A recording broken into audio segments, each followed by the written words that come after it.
All right, welcome everyone. We're Semblance of Sanity. I'm Caleb. I'm Jacob. And we're here for Run with the Wind, episode 12. They are at the Tokyo track meet. Yeah. Okay. And not Shinji is very intimidated by their presence. Yes. And Shindo is working around the clock. He's really pushing himself thin. Yeah, that was last episode. Last episode. Like he's found, I would say, a little bit more balance in general. But the big thing that we've kind of got out of him there is that he is the spirit of the team, pushing them forward at a lot of times when they're not they need really that extra wanting bit. to. Yeah, they need that extra encouragement. Yep. Yeah, and now we just need someone who can encourage Shindo a little bit and be right as rain. But because he's down a girlfriend right now. But but then there's also this like photographer, potential reporter, sketch-looking dude guy, maybe on some drugs or something there, because his eyes are bugged out. Like he is like, and it hasn't stopped since he was looking around at the shop. Earlier in the episode. But he recognized Kakeru. He definitely recognized Kakeru. Is that from past sports stuff? Is that personal life stuff? Who knows? Why is he here now? I don't know. I feel like it's the kind of thing where Kakeru like ended up getting in with the wrong crowd at some point. Okay. And that was the whole mahjong thing where he like gambled away all his money. And it's just a thing of where it's like, this guy knows him, but he's not someone that Kakeru should be spending time with. That's just kind of the general vibe I get. I hope it's not some kind of gambling debts, like, scout for the collector or something like that. Or maybe like hey, we need you to, go do, another thing there. Yeah, none of those old strings or anything like that. Yeah, let's not. Exactly. So, y'all, without further ado, let's get into this. All right, everyone, now be sure to go check out the reaction portion of the video in the description below, then come back here for the discussion.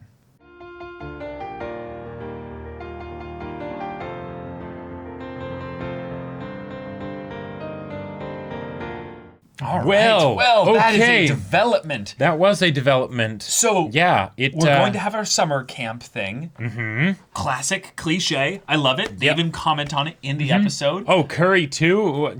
What is this? Stack the cliches. Yeah, let's put them all on top of each other. Yeah. But, if you don't want to just have potatoes and carrots with water, then better do a run. Better do a run. For dinner. An almost 12-kilometer run, too. Yep.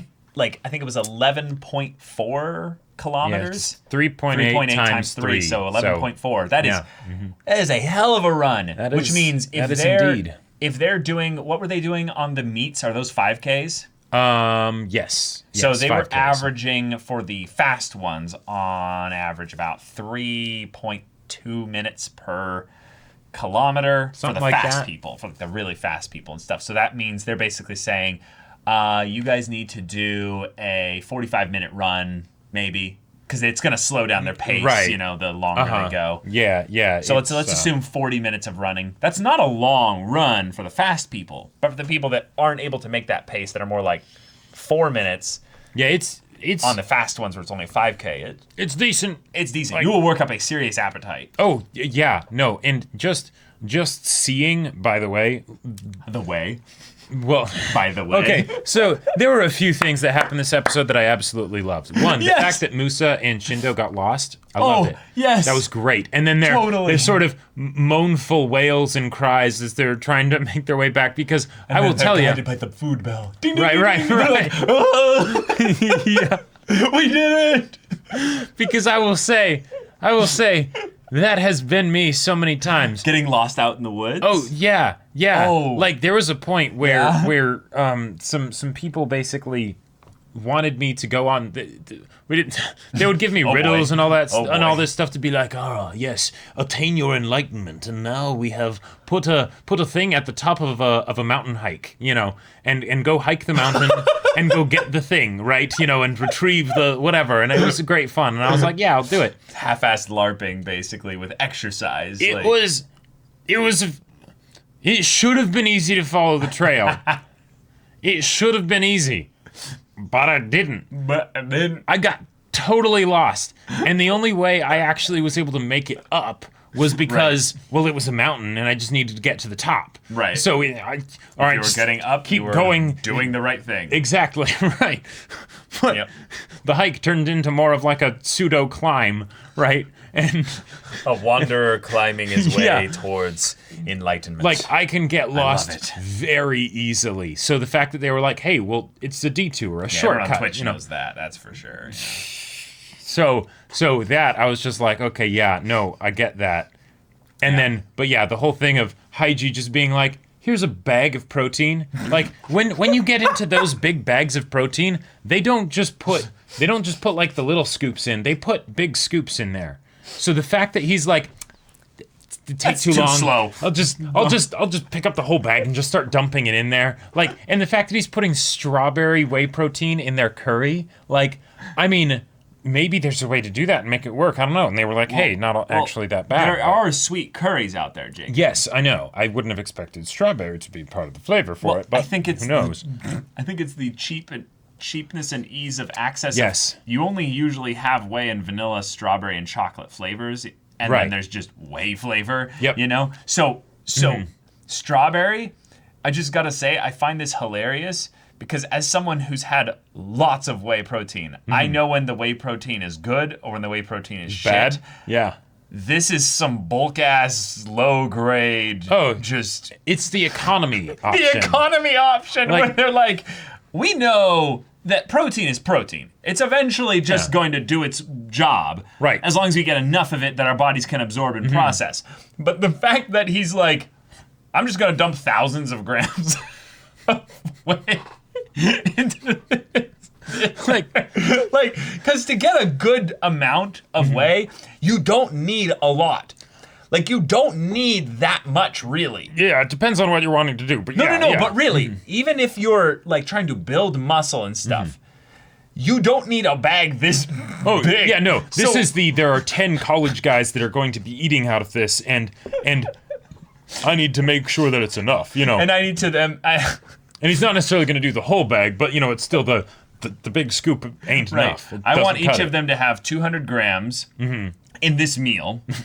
And then, you know, have a little bit extra. So I just love the idea that, well, they came up here in this big van, right? Right. And at some point they had to load the van. Yep. And this bag is probably the only bag they brought, but it's just the idea that when you look at it... I would not be surprised if there were two or three. There could be two. But when you pack whey, it's pretty dense and stuff. So you pick this up and you're like, oh, and they probably see the backside and like, oh, is this rice? And then they flip it over, they're like, the fuck? Yeah, like... When I started working in a gym and I talked to some of the trainers there and they told me the kinds of things that they would do as far as how much protein you know they would eat in a day. Yep. I was horrified. I was like, wait, you 350 grams a day? And they're like, well, yeah, I mean, those are bodybuilders though. Well, right. No, those are just the trainers. Oh, those are the trainers. Like not necessarily the people like going for some competition. Now, for a lot of them, it's the unprofessional sort of bodybuilding. Like, I'm not actually doing this for a competition, but I want to look really good because that helps with work and stuff. You know? Totally. But they're onto something there because you should be, if you want to be maintaining your musculature or whatever, you should be eating half your body weight in grams of protein. That's actually minimum. That is a low ball. Yeah, I know. Most people will say that. I'm saying that every human being. Oh, right. Yes. I'm not talking about exercising people. Right. No. Just bare minimum. Bare minimum. Yeah. Half your body weight. And that's pounds body weight, not kilograms, because you know, if you're using the freedom units things, you know. Well, right. Yeah. But just for conversion's sake, yes, that's right. Yeah. But then that means that. Okay, if you want to then build, if you want to then have more muscle, then the minimum at that point is your body weight in protein, in grams. Yeah, and for most of us, that's still not anywhere close to what the trainers he's talking about were doing. Yeah, but that's, you know, like if you do that, you that with exercise, you'll be doing good. You know, yes, but this is the other thing. Like, just because you're having stupid amounts of protein doesn't mean it's necessarily going to do anything if you're just not being active. around. You got to break down the muscle, so then you use the protein to build the muscle up bigger. But you also need a delivery method. And yes, the fact that he's like, I'm gonna sneak this into their curry. No, they're gonna be like, this tastes a little sweet at times. Right? Because I will tell you, eating healthy is. I mean, you can do it for cheap, but it's not easy to do it for cheap, and especially if you want it to taste good. So, like, the whole bit where they saw the meats that were being, like, cooked up by the Tokyo U. Expensive as hell. Yeah, and then they were like, wait, Wagyu? Wait, what? Like, that's some luxury shit that is right crazy. there. That is actually crazy. And that was the other thing that always surprised me whenever I heard about this from the trainers, was the amount of money that they would spend on food every month. Yes. Because this was like, it wasn't just like, oh, this is my food. It was not realistic this is my hobby. Anyone, this is my passion. It's a thing that that's a good. So it was I don't collect Warhammer 40K or anything like that. Instead I do this. I don't go to movies. Like there'd be a bunch of things that I would talk with people who are like really serious about their health and stuff like that, and they would have food as like their number 2 spending thing. Sometimes even rivaling their rent. Like it would get pretty crazy, especially if they're doing competitions and it's like, oh, I just eat white fish. It's like, wait, what? Why? Yeah. So they'd be like, they spend like $200 a month just on their meat. Like easily. just that. Yep. Then they spend an extra $400 just on like the other things to fill the macros. This hasn't even gotten into the things that they do to supplement their base food. Right. Yeah. Like all the protein and everything. It got a little ridiculous when I remember talking with people who are like trying to build their bodies in a way like that, and they were trying to do it on a budget. And I remember back when I needed basically just to survive, and I only had $40 for food. And it was like, that was a month. It's beans and rice. It was beans and rice. It was literally like rice was my saving grace. And then there were times when I basically got to put stuff in the rice, and it was like, hell yeah. Right.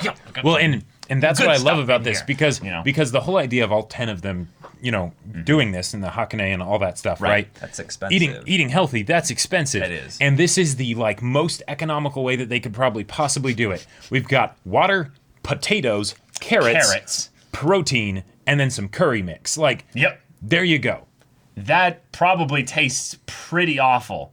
Hunger is the best seasoning. But what he said, if you're hungry, you don't care. Just about anything will taste good. You don't care.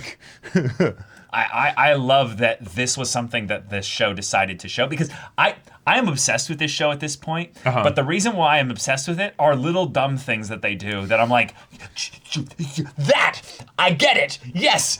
Like the thing of where, point. Where Kakeru was running and he just was naked all of a sudden? I bet a lot of people are like, anime, it's a little bit odd. What's going on here? Cosmic stars align, Or they get into kind of the soul aspect of it. It's like he feels free. It's a spiritual experience. Right. Well, I think that's right. I'll just tell you that one of the things that I think every runner out there just subconsciously wishes, and maybe I'm just projecting your exhibitionist side is coming to the surface? Yeah, if you could run naked, you would. The reason why... The slapping feels like it'd be uncomfortable. Nope. Dude, you get that just perfect amount of chill where things suck in, and it's not gonna just be a... Yeah, exactly. But let me get into this actually a little bit here.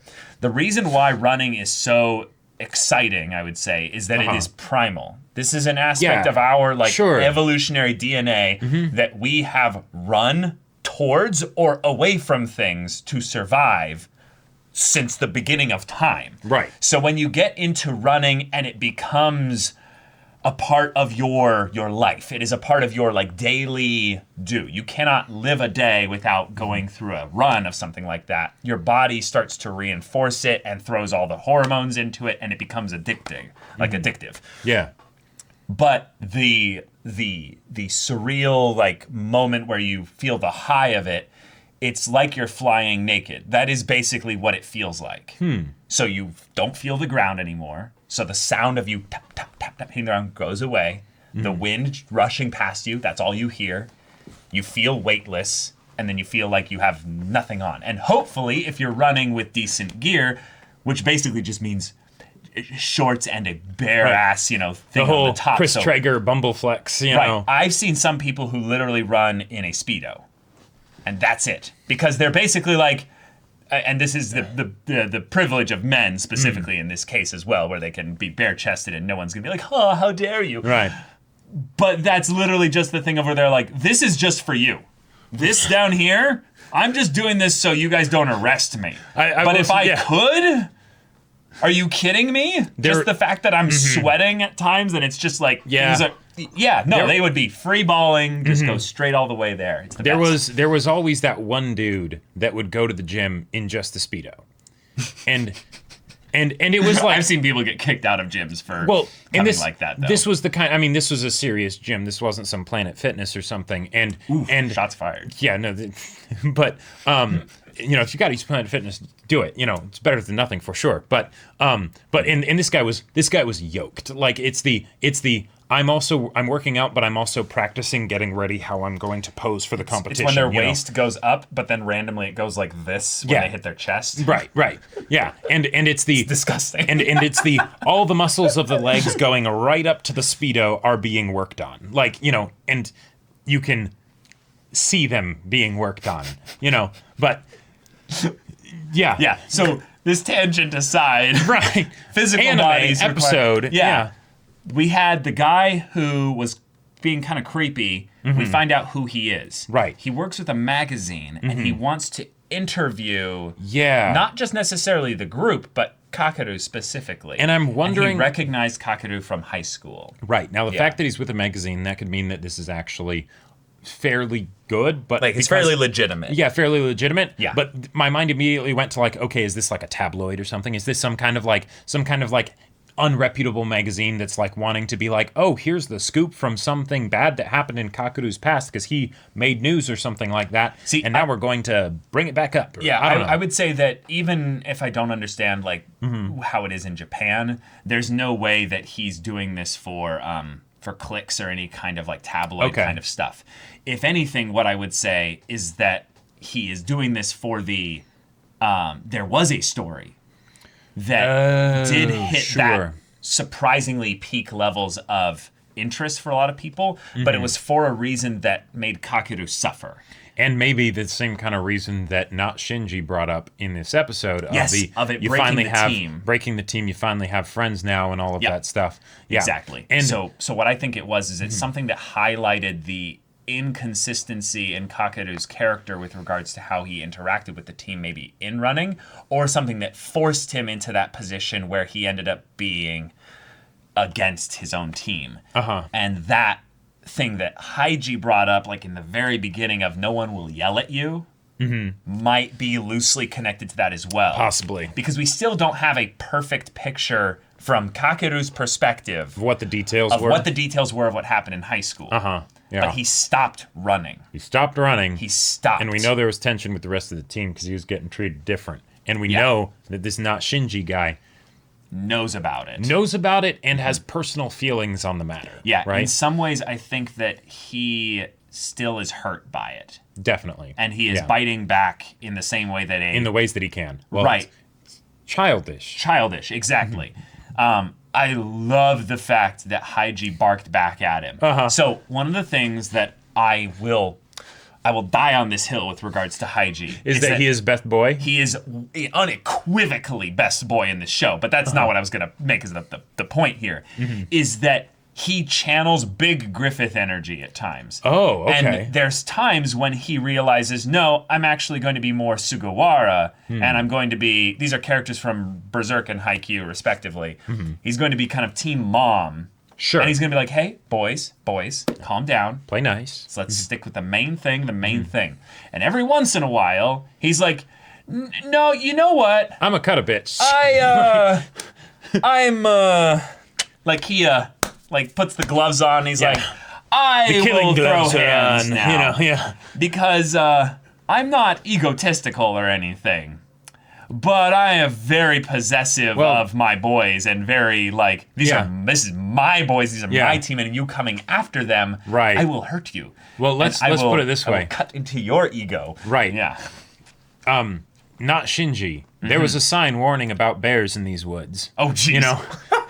And no. There we may don't be need that. No, not literal bears. But I'm saying that you don't want to mess with a mama bear when she's around her cubs. That's true. You know, that's true. Like that tends to not go well. And the fact that Haiji specifically ran ahead with Kakeru just because he was like, my mama sense is tingling. Right? Yeah. I would not be surprised. Yeah. Because there was that point where Haiji furrowed his brow. Like, you know, with like you really going to be starting some shit? Oh, and is this how we're doing this? And, you know, Patrick Rothfuss taught me very well Oh. that there are a few things that all wise men fear. Yes. A couple of those were specific to the story that he was making, but Yes. one of them isn't. Say it, man.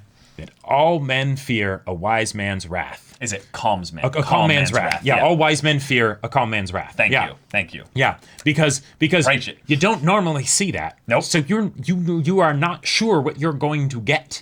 And Anime does this really well, actually. It Just does. in general, is that it usually gives the character that is the, hey, I'm very reserved and calm and collected. It's the guy who has the sword that's tied up, right, and that will never not uses use it. Yeah, it's the Thors basically. Exactly. Yep. And in this situation, when there's Hygiene. that furrowed brow, and the fact that we didn't actually see the punch, Yep. I get the feeling that Haiji went and decked him. So there's 3 scenarios here. 2 of them go with Shinji getting not decked. Shinji getting hit. I love that we're just still calling him that. By the way, I'm sorry if it's like, well, if that bugs you, we'll get eventually his get his name name eventually. But we just hate him so much. And he has that hair, That like hair. in the punchable face. Yeah. Like the And fact the way that he this is talks. happening, and the way he talks is just like, Yeah. So Yeah. scenario 1, Kakeru gets hit by Haiji.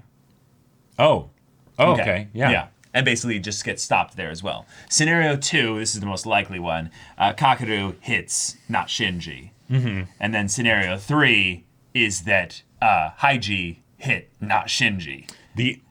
And I would say those are the 3 most likely scenarios that encompass 98% of possibilities. I agree. I want to bring up the 2% just What because. about the other 2%? What about the other 2%? Well, because that this is reference, you're the awesome. worst timeline potential possibility. You're already thinking it now that I've said Yes, now that you said it. Oh, no. it. There are only 2 of them there. Well, There's the whole group of the Tokyo U, Yeah. or at least this segment of them. Haiji also has an injury. Yep. Yep, and it could be a while before the rest of the group Yeah. gets there. If someone else, not Haiji, punched Kakeru, like one of the bystanders maybe, They could get into a Haiji group would fight. definitely come in to help, Or at least to try and stop the try fight. and stop the fight or He something. could get hurt. But he's got that injury. And all it takes is a couple well-placed kicks. Yeah, I know, Yeah. I know, Yeah. dude, I know. That's why I think that my thing that I think is why they did the thing with it fading to black is that Haiji hit Kakeru. And that's the way that he stops the fight perfectly. It's a very Griffith-style move as well. Okay. Which is All right, basically all like, right. down dog, I did not tell you to go and bite.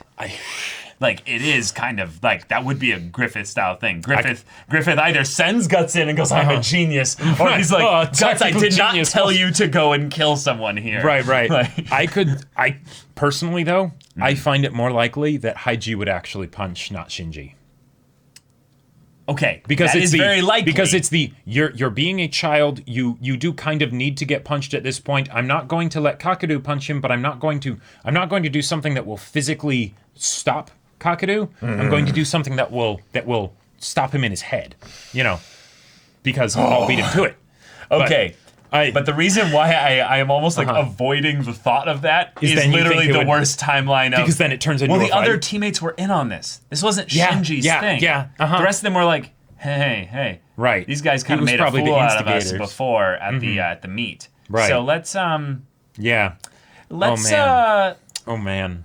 slow down their practice a little bit, Especially those 2 guys. They're really fast. So yeah, and we can get them maybe into a fight or something, get them disqualified or something. Yep. Maybe cause some problems there and stuff.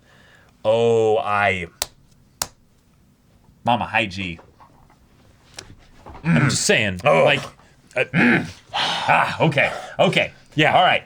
That all withstanding, though, the fact that we are then basically getting probably a mini arc of sorts where we then take the setting that we've been accustomed to and the people that we see, on the runs and shift that a little bit and focus then directly on the Tokyo team. right. With the are they the Kansai team? I believe it is. But point being, their team, the Chikusei so, means we could get direct stuff into Kakeru's past. Yes, and that Because- I'm very much a fan of happening. Yes, I just me hope too, it doesn't me too. happen while they're both beat to shit and lying on the ground. I mean, That It's a runner's game, so if anything, it might just end up in a thing where they get chased back the other way. Maybe, but that was the like okay. You can't catch me. I have Bumbleflex. Yeah, but like when Kakeru started running, at first I was like, oh, is this some kind of like he's just like shut up, let's run, and I'll show you I'm good, right? But the thing is, he already knows that. But then it's like, no, he's not running back along the track. He's running towards him, and then he gets him. Yeah. So I don't know. Yeah. I don't know, but I do know that food looked really good. That the Tokyo team was eating, like. Oh, what's funny? This episode being called the Summer Prank might be that they're going to set up something that they're going to do on them. Okay, that would be awesome. Or it's the thing of where the Summer Prank is actually what they did to them, and it was to stop them from running. Sure. And it's the thing of where that's going to cause basically I don't know. A bit of a back and forth. That was one thing that I was kind of confused about. I was like, wait, hold on. Why is this episode Why is this called Summer Prank? Because okay, there's the bit with Haiji being like, we're going to the mountains, and then we're going to start with cleaning, and then we're going to do stuff. Before dinner, we have to run. I have the curry. I hid the curry, mix or whatever. Mix it in already, damn it. Yeah, I'm the only one who knows where it is. Or when Musa and Shindo got lost, I thought they were going to scare them when they went out to look for them, But I'm not sure what the prank is. So yeah. Lots of little funny moments. I loved the bell. I loved the bit with the twins like going. Oh yeah. And like dancing through the or the like fish eggs or something like that. Yeah, it's the Hinamatsuri stuff. Yes, that stuff. Yeah. I loved the bit where we had Yuki and Shindo like switching sides. Oh so that yeah, they could like bringing in some strategy. And chase each other's pace there. And they did it. They made the time. So now we're 7 out of 10 for having official times that are qualified for them to go and race in the prep thing for the Hakone Ekiden. Other bit basically being the just the bit of them acknowledging like, well, I mean, we've got at least this food, like we might not have all that crazy beef and stuff. Wonderful cooked right in front of you, like, oh man. But also the bit where they kind of acknowledge that, you can just breathe, right? And then at the point where they're getting so lost in this whole thing there, the group in front of them quickly suddenly like turned on the brakes to throw them off their groove, which I'll just say there's comparisons that I could make here that would make anyone instantly get like not just how rude this is, but like how really dangerous and childish this is.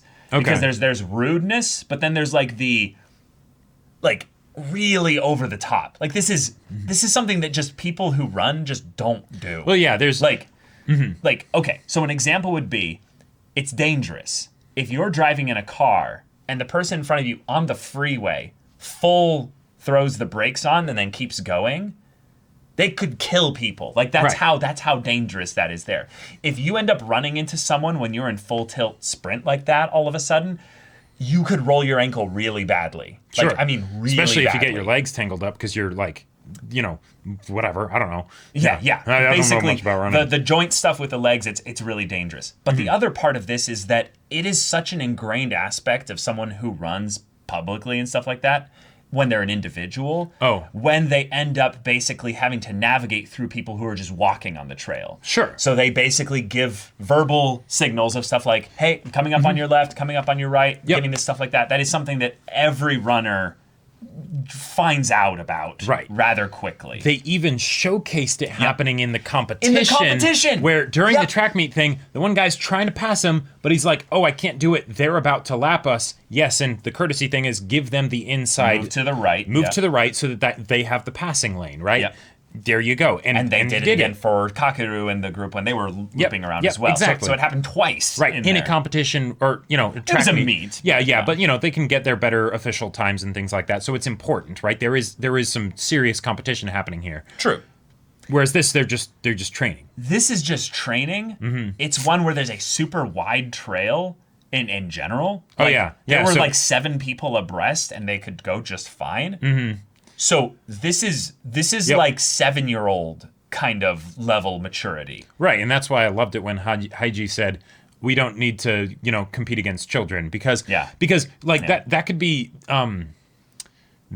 like a slap in the face for sure. And Yeah, way to it incite them, was a right. little bit. But he's being practical and pragmatic here. Like he's just like speaking he's being honest. truth, too. Y'all are being childish. Yeah. He didn't put any extra like bite to it. Right. It's just matter of factly, let's just ignore them, keep going, Yeah. Yeah. Yeah, exactly. Like we had an instance of this when we were setting up an ultimate frisbee field and stuff like that on a double-sized soccer field. So 2 soccer fields like right next to each other, or football for those in the Not America. not the U.S. Yeah. And we had basically a soccer group that was basically trying to say that they needed to have us not basically play directly next to them because the balls could go outside of their play of field. And we were like, okay, like how much distance do you want? And they were like, well, there's fields over there. And then they pointed to basically like a grass thing over there. And we were like, no, we'll just play on the field next to you over here. And they're like, well, we were here first. And we're like, on that field. yeah. So like set up your 2 goals. And they like intentionally like kept like basically like making it difficult for us by like kicking it over onto your side. over our side, like doing little things and stuff like that. Like, whoa, stop your game. We're coming across, Yeah, because it's the whole thing of you're not a real sport. Like that is a very real guessing, thing. And it was really funny too because they weren't even playing real soccer. Like they were just kind of kicking the ball between like doing drills or things or well, not even drills. They're not practicing. Like none of us were actual teams and stuff. Oh, wow. These are rec groups. Okay. These are both rec groups. Yeah. But it was just the level of entitlement at times that I would say sports groups can have, specifically when they feel like the other group that bumps into them is just beneath them. Right, which is totally what was happening here. Totally what was happening here. It goes all the way down to the rec level at times. Wow. And it's really, really crazy. Because I can sympathize with the frustration at the very least of, you're taking something that you're taking very seriously, then people come along and they casually say they're going to do the big thing, right? And it's like, come on, dude, you're really... Yeah, the goals for Prince specifically are quite unrealistic. Yep. It is quite beyond his reach right now to be able to run the Hakanei again. I didn't do anything as a result of this when it happened, but it always frustrated me whenever I would be like, people would be like, oh, what have you been up to? And I'm like, I'm writing a book. I've been working my ass off writing it and things like that, et cetera, et cetera. And then the person's like, I'm thinking I might write a book too. And I'm like, you're not actually working at it, so you're not writing a book. You're not working at it. I don't know if you've ever actually had an interest in writing. It's just a passing fancy. Like it. Yeah. It feels like equivocation, basically, with something that I'm saying I'm putting a lot of effort into, and you're not being respectful. And of because that, they're bad at connecting with people and stuff, they're trying to be like, hey, well, I might do something like that too. Right. So their intentions are probably fine, but it is the aspect of where there's a lot of hard work that goes into things that a lot of people just don't end up respecting because they don't know what the hard work really entails. And this is where I think the words at times of what Not Shinji is saying is right. Yeah. Sure. But the attitude that he has surrounding it just because you're correct doesn't mean you're right. Right. The attitude of what he says surrounding this is betrays the real reason why he's saying this stuff. Right. Yes. Exactly. It's It's because Kakuru's the one with them, not because there's a group of people that are saying they're going to run the Ekiden. While there will always be those people at the gym that are like, "You're out of shape. Why are you trying to get in shape?" I'll just tell you, those are very rare people, though. Yeah. Because a lot of the times it's like, oh, good job. I would say actually people that are dedicated towards that thing, if they see someone else kind of come alongside them and they're trying to do the same thing, and at least they're not trying to get in their way or anything like that. Right, like they see the serious effort. Yeah, and they'll just be like, respect. Yeah, because if anything, effort. They see how tough the road ahead of them will be because they've walked it. So then they're like, and there might be the people or a similar road. Yeah, exactly, right. But, that's something that I found that is the mark of the athlete that is the guy that was really good. Oh, Fujitora? Yeah, Fujitora, I believe. I believe that was his name. I believe so. But Fujioka. Yeah, Fujitora is something else, yeah. He showed incredible respect, not just towards Haiji because he is a past, connection with Haiji, but towards the rest of them just in general because of the effort they're putting in. So Kakeru won because he has got that natural talent as well. But he did not specify that it was just 2 that had like strength out there. He's like, no, there's some strong runners, plural, nondescript number. And when he met them, he was very respectful in general. There was no snide remarks or looks or anything like that. Yeah, that's a true athlete right there. Yeah, athletes in general that have that confidence in just what they have there, they don't need to prove themselves to others.